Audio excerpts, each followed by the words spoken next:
Hello friends, I am Pratibha and welcome back to my YouTube channel. तो आज की इस वीडियो में हम जो डिस्कस कर रहे हैं वो बीएड का एक असाइनमेंट है जो कि है एक्शन रिसर्च की फ़ाइल। ठीक है, तो यहाँ पर हम एक्शन रिसर्च फॉर मैथमेटिक्स की जो फाइल हमारी बनती है एक, उसके बारे में आज हम यहाँ पर डिस्कस करेंगे कि किस तरीके से आप उसे प्रिपेयर कर सकते हो। ठीक है, यहाँ पे जो है हमने दोनों सब्जेक्ट साइंस के लिए हैं। इससे पहले की जो हमारी वीडियो थी वो फिजिकल साइंस के ऊपर की थी कि आखिर भौतिकी विज्ञान में अगर आपको जो है क्रियात्मक अनुसंधान की कोई फाइल आपको बनानी है तो आप किस तरीके से उसे प्रिपेयर कर सकते हो। नेक्स्ट जो हम यहाँ पे बता रहे हैं वो मैथमेटिक्स के लिए है कि अगर किसी गणित में अगर आपको क्रियात्मक अनुसंधान की कोई फाइल प्रिपेयर करनी है तो वो फाइल आप किस तरीके से प्रिपेयर कर सकते हो। ठीक है, तो बेसिकली लगभग जो है दोनों का कंटेंट सेम है, सिर्फ आपको जहाँ पर से आपकी समस्याएं स्टार्ट होती हैं, ठीक है, प्रॉब्लम्स जहाँ पर से आपकी स्टार्ट होती हैं वहाँ पर से आपको जो है सब्जेक्ट के अकॉर्डिंग चलना होता है। ठीक है, सब्जेक्ट के अकॉर्डिंग आप जो है प्रॉब्लम को मेंशन करेंगे, ठीक है, उनका विश्लेषण करेंगे, उसके बाद आप उन पर जो है उन्हें सॉल्व करने के लिए कुछ मतलब प्रिपेयर करेंगे। ठीक है, प्रिपरेशन करेंगे। तो बेसिकली स्टार्टिंग के पॉइंट्स हमारे सेम होते हैं, चाहे आप किसी आर्ट साइड के स्टूडेंट हो, चाहे आप साइंस के हों, या फिर आप किसी और सब्जेक्ट के लिए बना रहे हो। तो लगभग ये क्रियात्मक अनुसंधान वाले टॉपिक जो है सेम ही रहते हैं, यहाँ से लेके कुछ टॉपिक्स, ठीक है, 7 तक। तो यहाँ पे ये टॉपिक जो है 7 तक के टॉपिक हमने जो है अपनी प्रीवियस वीडियो में भी डिस्कस किया है। थोड़ा सा हम और यहाँ पर देख लेंगे। ठीक है, ये तो हमारा इंडेक्स है, इंडेक्स भी हमारा लगभग सेम ही रहेगा।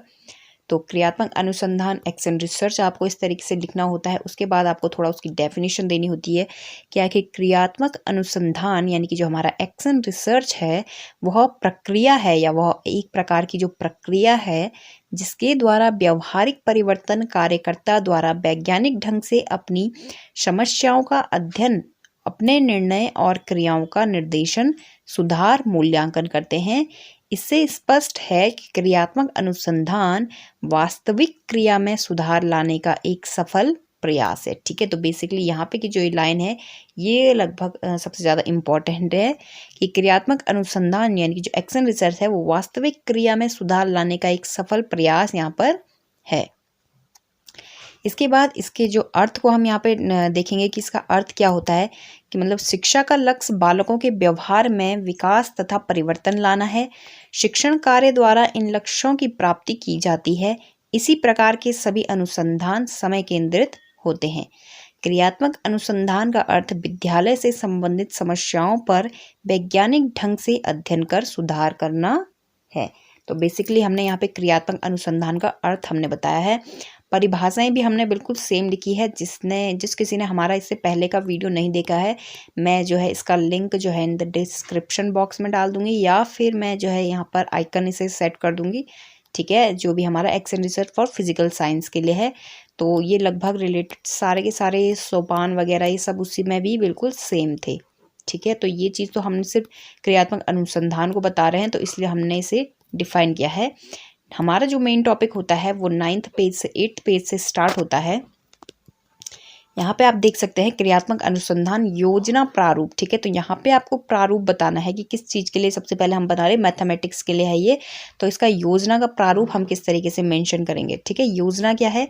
विद्यार्थियों द्वारा गृह कार्य ना करना। ठीक है, इससे पहले जो हमारा फिजिकल साइंस का जो एक्शन रिसर्च की फाइल बनाई थी उसमें जो हमारा योजना था कि मतलब बच्चे जो है आंसर सॉल्व करके नहीं ला रहे थे, नहीं लर्न कर रहे थे। ठीक है, जो आंसर्स थे उनको लर्न नहीं कर रहे थे।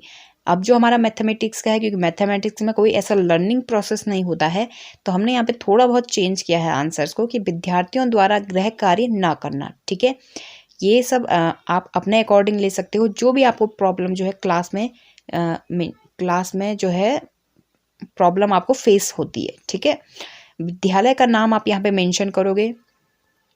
विद्यालय का नाम आप मेंशन कर सकते हो अगर आप करना चाहते हो तो, अदरवाइज हमने यहाँ पे XYZ लिखा है, आप भी अपने अकॉर्डिंग लिख सकते हो। छात्रों की संख्या आप लिख सकते हो अपने अकॉर्डिंग। कौन सी क्लास में आपको प्रॉब्लम आ रही है कि विद्यार्थी जो है वो होमवर्क पूरा नहीं कर रहे हैं गणित का, तो ये हमने लिया है 6th और 7th का। ठीक है, इससे पहले के जो फिजिकल साइंस में था उसमें हमने 6th और 8 लिया है। आप अपने अकॉर्डिंग ले सकते हो, जो भी आपकी क्लास में प्रॉब्लम आपको हो रही है। अनुसंधानकर्ता कौन है, यानी कि कौन इस बारे में जो अनुसंधान, ठीक है, यहाँ पे आप अपना नाम मेंशन करेंगे। योजना का प्रारूप आपको यहाँ पे बताना है कि क्या योजना रखी जाएगी, किस तरीके से आप देखोगे, लिखोगे यहाँ पे कि गणित की शिक्षिका को 3 से 4 माह में एक समस्या की अनुभूति कक्षा 6 व 7 में हो रही है। बच्चे गणित का गृह कार्य पूरा नहीं कर रहे हैं। जब भी छात्रों से इस विषय में पूछा जाता है तो वे मौन रहते हैं। कुछ ऐसे भी हैं जो स्कूल में सही जवाब देते हैं किंतु गृह कार्य नहीं करते हैं, ठीक है।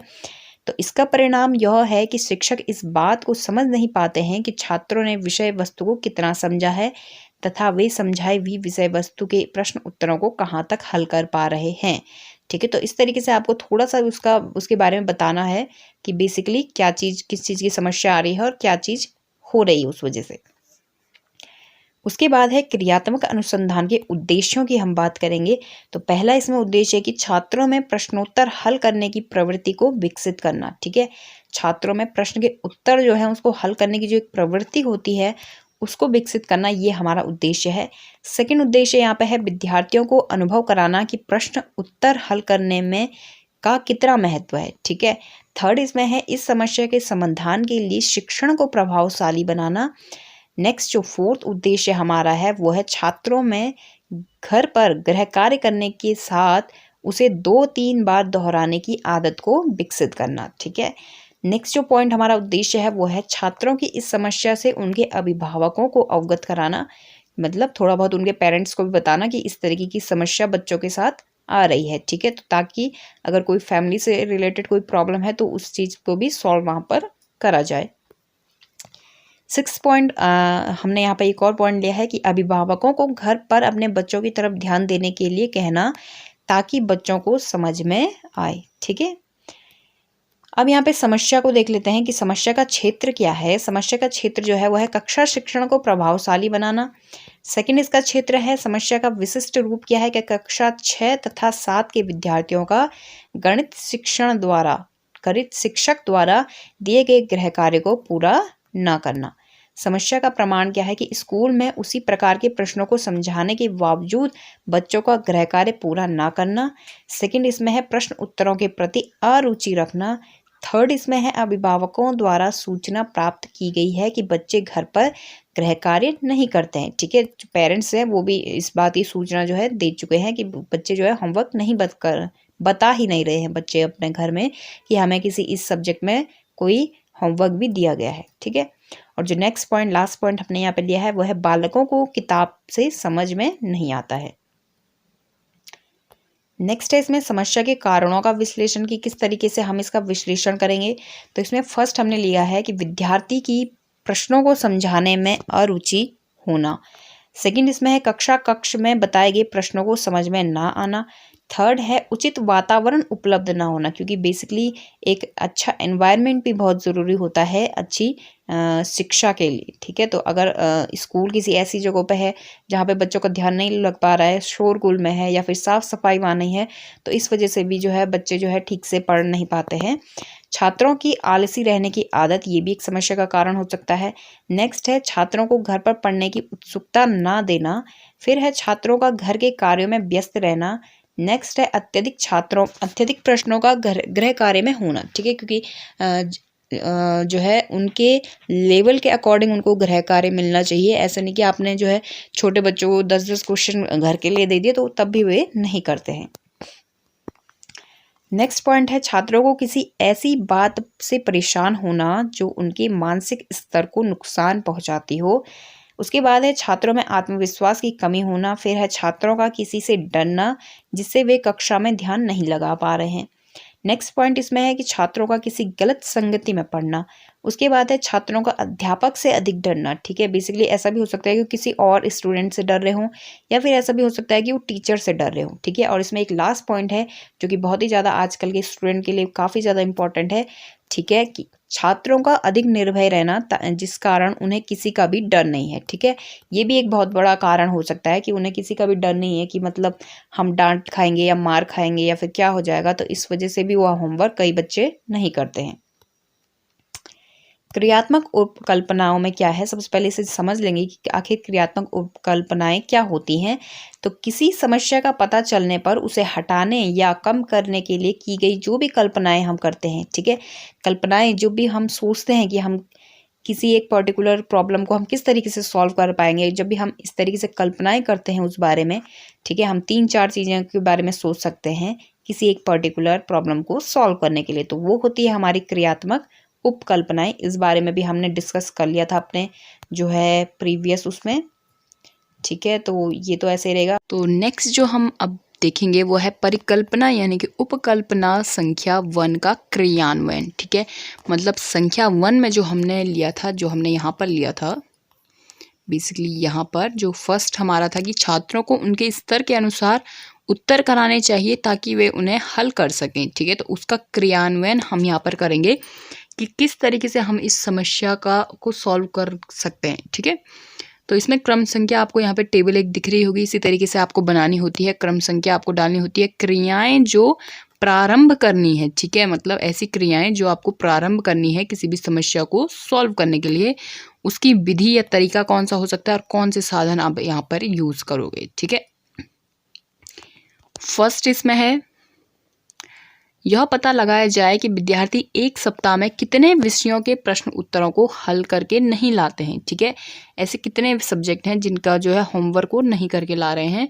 इसमें विधि क्या हो जाएगी, कौन सा तरीका हम यूज़ करेंगे कि जो विषयाध्यापक हैं वो विद्यार्थियों से विचार विमर्श कर यह जानकारी प्राप्त करेंगे, ठीक है।